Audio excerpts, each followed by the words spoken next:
அண்ணா திராவிட முன்னேற்ற கழகத்தின் கழக நிறுவனர் புரட்சி தலைவர் எம்ஜிஆர் அவர்களின் அருளாசியோடும் புரட்சி தலைவி இரும்பு பெண்மணி தங்கத்தாரகை டாக்டர் புரட்சி தலைவி அம்மா அவர்களின் அருளாசியோடும் புரட்சி தமிழர் எதிர்கட்சி தலைவர் கழக பொதுச் செயலாளர் அண்ணன் எடப்பாடியார் அவர்களினுடைய ஆலோசனைப்படியும் இங்கு உங்களுக்கெல்லாம் பரிசு பெட்டகத்தோடு ஹாட் பாக்ஸ் என்று உங்களுக்கு கொடுக்க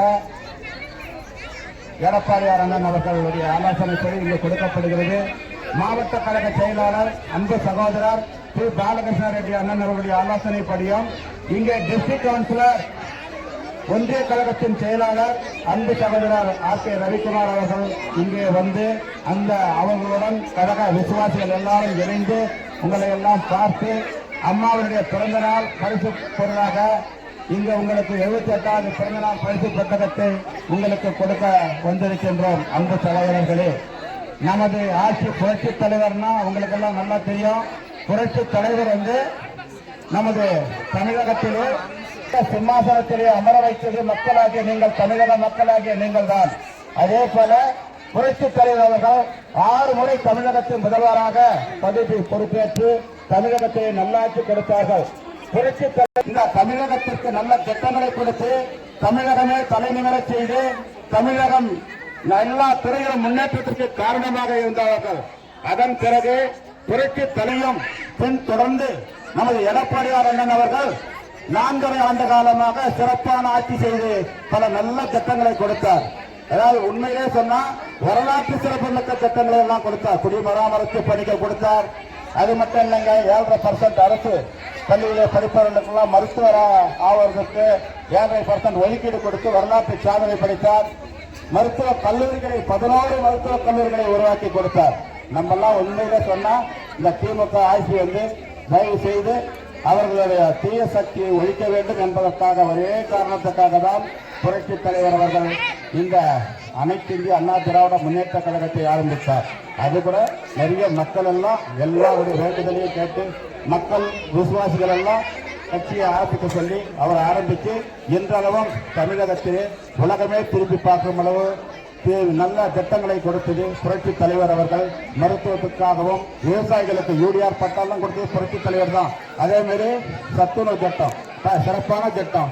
ஏழை எளிய மக்கள் எல்லாம் சின்ன வயசுல பஞ்சம் பட்டினி இருக்கக்கூடாது என்ற காரணத்துக்காக இதெல்லாம் உருவாக்கி இன்றளவு 40-45 வருடங்களாக சத்துணவு திட்டங்களை சிறப்பான முறையில் செயல்படுத்த காரணமே புரட்சி தலைவர் தான். நம்ம என்னைக்குமே புரட்சி தலைவர் நாம் மறக்கவே கூடாது.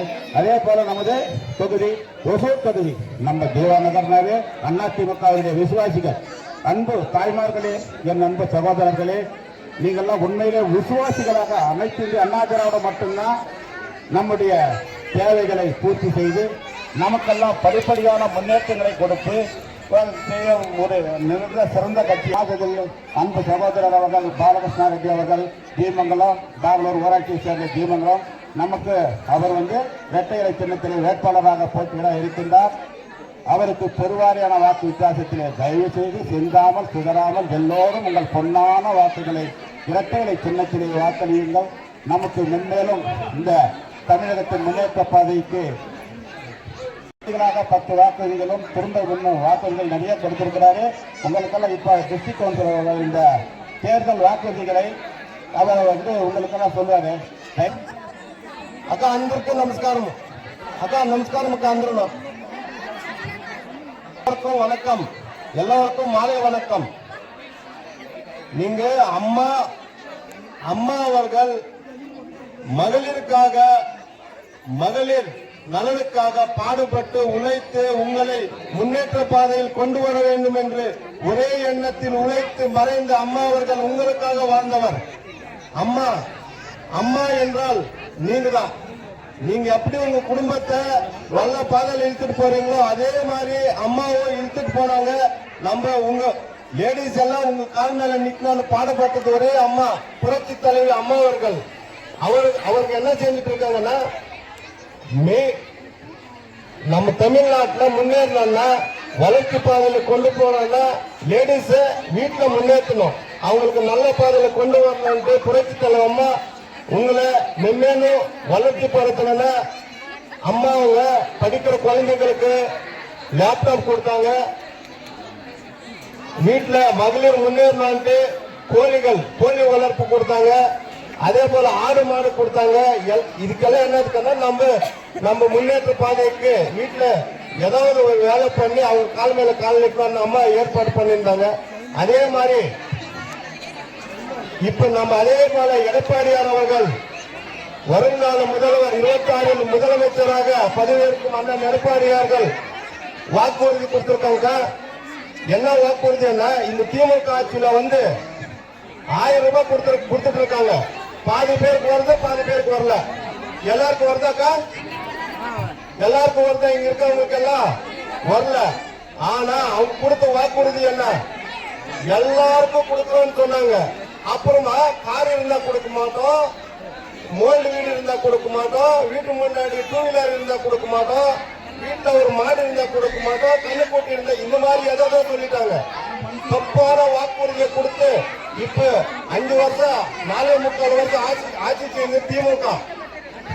அதனால நம்ம அம்மா எப்படின்னா சொன்னது செய்வாங்க, சொல்லாது செய்வாங்க அம்மா ஆட்சியில.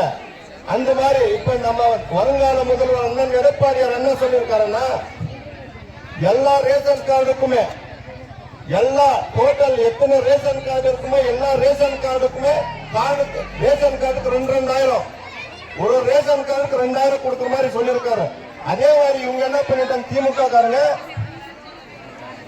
1000 ரூபாய் உங்களுக்கு ரேஷன் கார்டு கொடுத்தா வீட்டுல முதியோர் தொகை வந்துட்டு இருந்துச்சு. அந்த முதியோர் தொகை கொடுக்க மாட்டாங்க.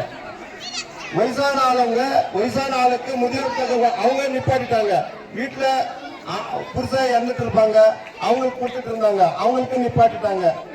இத கையில ஆகாதவங்க, காலு கை இல்லாதவங்க இவங்களுக்கு எல்லாம் உதவி தொகையா கொடுத்துட்டு அதை நிப்பாட்டிட்டாங்க. அதே மாதிரி இப்ப நம்ம எடப்பாடியார் சிஎமான முதியோர் தொகையும் வரும் 2000 ரூபாய். அதே போல் ஒரு கார்டுக்கு 2000 ரூபாய் கொடுக்குற மாதிரி சொல்லியிருக்காரு. அப்புறமா பால் விலை உயர்வாயிடுச்சு. பால் 30 ரூபாய் 28 ரூபாய் இருந்தது, இப்ப 50-60 ரூபாய் பால். சர்க்கரை ரேட் அதிகம். வீட்டுல உபயோகிக்கிற ஐட்டம் எல்லாம் அதிக ரேட் ஆயிடுச்சு. அதனால உங்களுக்கு இந்த இழப்பீடுக்காக 10,000 ரூபாய் கவர்மெண்ட் அமைந்தவுடன் 10,000 ரூபாய் கொடுக்குற மாதிரி சொல்லியிருக்காரு. நம்ம கவர்மெண்ட் உட்கார்ந்த உடனே ஒரே மாசத்துல உங்களுக்கு 10,000 ரூபாய் ஒரு எல்லா அக்கௌண்ட்டுக்கும் ரேஷன் கார்டு ஒரு ரேஷன் கார்டுக்கும் 10,000 ரூபாய் கொடுக்குறாருக்கா. அதே மாதிரி கேஸ் சிலிண்டர் 3 கேஸ் சிலிண்டர் வருஷத்துக்கு 3 கேஸ் சிலிண்டர் கொடுக்குறாங்க. வருஷத்துக்கு 3 கேஸ் சிலிண்டர். அதே மாதிரி ஏழை எளிய மக்களுக்கு வீடு இல்லாதவங்களுக்கு 1.5 சென்ட் நிலம், அதுல மெத்தை வீடு, டபுள் பெட்ரூம் வீடு எல்லாருக்குமே. இல்லாதவங்களுக்கு அவங்க செக் பண்ணுவாங்க. நம்மளுக்கு வீடு இருந்தா கொடுக்க மாட்டாங்க. வீடு இல்லைன்னா ஒரு குடும்பத்துல அப்பா அம்மா இருப்பாங்க, அவங்களுக்கு 2 குழந்தைங்க இருப்பாங்க. அப்பா அம்மாக்கு வீடு இருக்கு, குழந்தைங்களுக்கு வீடு இருக்காது. அது ஒரே வீட்டுல இருப்பாங்க. அவங்க 2 பேருக்கும் தனித்தனியா வீடு கொடுப்பாங்க. அதே மாதிரி இடம் இல்லையானா இடம் 1.5 சென்ட் இடம் கொடுத்து வீடு கட்டி கொடுப்பாங்க. இடமும் கொடுப்பாங்க, வீடு கொடுப்பாங்க, 2மே கொடுப்பாங்க. இது அம்மா ஆட்சியில என்ன சொன்னாலும் 100% செஞ்சிருக்காங்க. அதுக்கு நாங்க தான் உறுதுணை. இங்க இருக்கிற லோக்கல் லீடர் எல்லாம் வந்திருக்காங்க. எடப்பாடியாரு அம்மா கிட்ட பாடம் கத்துக்கிற வாக்குறுதி 100% நிறைவேற்றுவாரு. அதே மாதிரி பெண்களுக்கு அம்மா 2 சக்கர வாகனம், வேலைக்கு போறவங்களுக்கெல்லாம் 25,000 ரூபாய் மானியம் கொடுப்பாங்க. ஒரு வண்டி வாங்கினா 25,000 ரூபாய் உங்களுக்கு மானியம் கொடுத்துருவாங்க. அதே மாதிரி உங்க பசங்க காலேஜ் படிக்கிற பசங்க இருந்தா நீங்க கல்வி கடன் பண்ணிருந்தா அந்த கல்வி கடன் பூராவுமே நம்ம என்ன எடப்பாடி ஆட்சி வந்த உடனே அது தள்ளுபடி செய்யப்படும். அண்ணா எடப்பாடியார் வாக்குறுதி இது. அதே மாதிரி சுய உதவி குழுக்கள் நீங்க எல்லாம் சுய உதவி குழு பண்ணிருப்பீங்க. ஒரு 20 பேர் 30 பேர் ஒரு டீமா ஒரு குழு மாதிரி பண்ணிருப்பீங்க.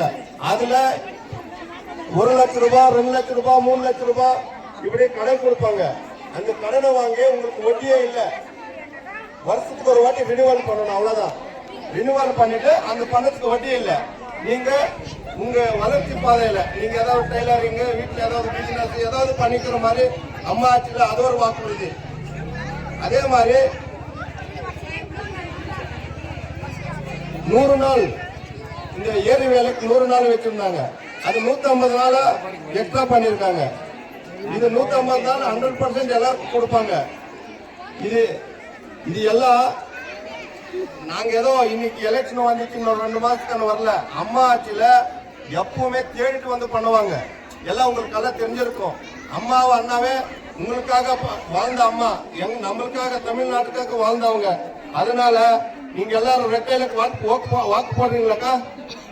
அம்மா ரெட்டையிலுக்கு வாக்கு போடுறீங்களா? நம்ம இந்த பகுதியில நீங்க இதே மாதிரி 2016 வாக்கு போட்டீங்க. அண்ணா பாலகிருஷ்ண ரெட்டி அண்ணா அவர்கள் அமைச்சர் ஆனாரு. அமைச்சர் ஆன உடனே நம்ம பகுதி எந்த அளவுக்கு வளர்ச்சி ஆச்சு.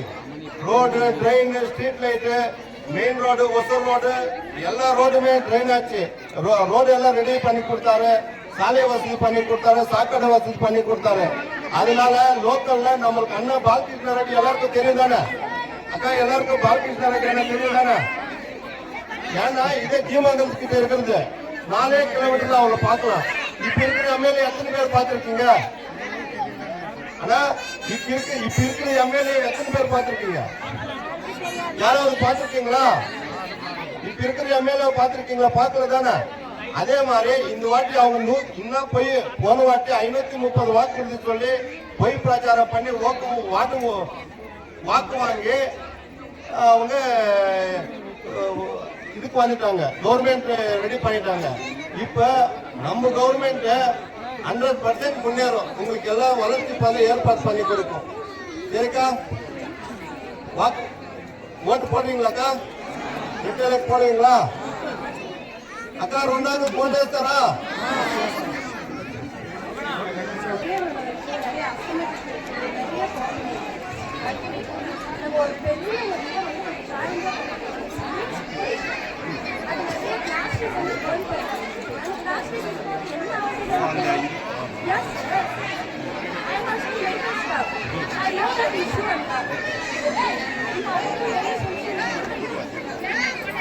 ஜூஸ் ஃபேக்டரி பக்கத்துல அந்த மயனத்துக்கு போற ரோட்ல தானம்மா.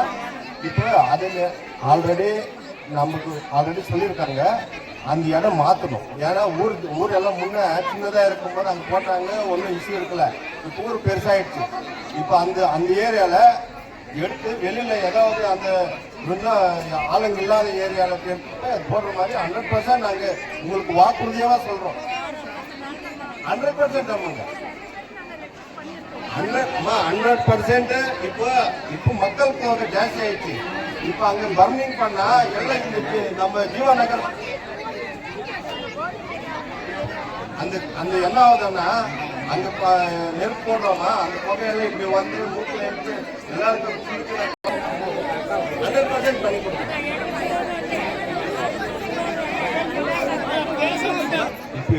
இப்போ இந்த ஜீவா நகரமே க்ரௌட் ஓவர் ஆயிடுச்சு. ஏன்னா நல்ல ரஃபான க்ரௌட் அதிகமான இருக்கிற ஏரியா. அதனால இப்போ என்ன உங்களுக்கு ஸ்கூல் வேணுமா? என்ன 1ஆம் கிளாஸ் 5வது வேணுமா? பாலவாடி ஸ்கூல் வேணுமா? 100% பண்ணி கொடுக்குறாங்க. அண்ணனை அமைச்சர் எக்ஸ்மினிஸ்ட்ரி கூட்டிட்டு வரும்போது அவர் கையிலே உங்களுக்கு இந்த வாக்குறுதி நான் கொடுத்து சொல்றேன். இருந்தாலும் 100% பண்ணி கொடுக்குறேன். 100%.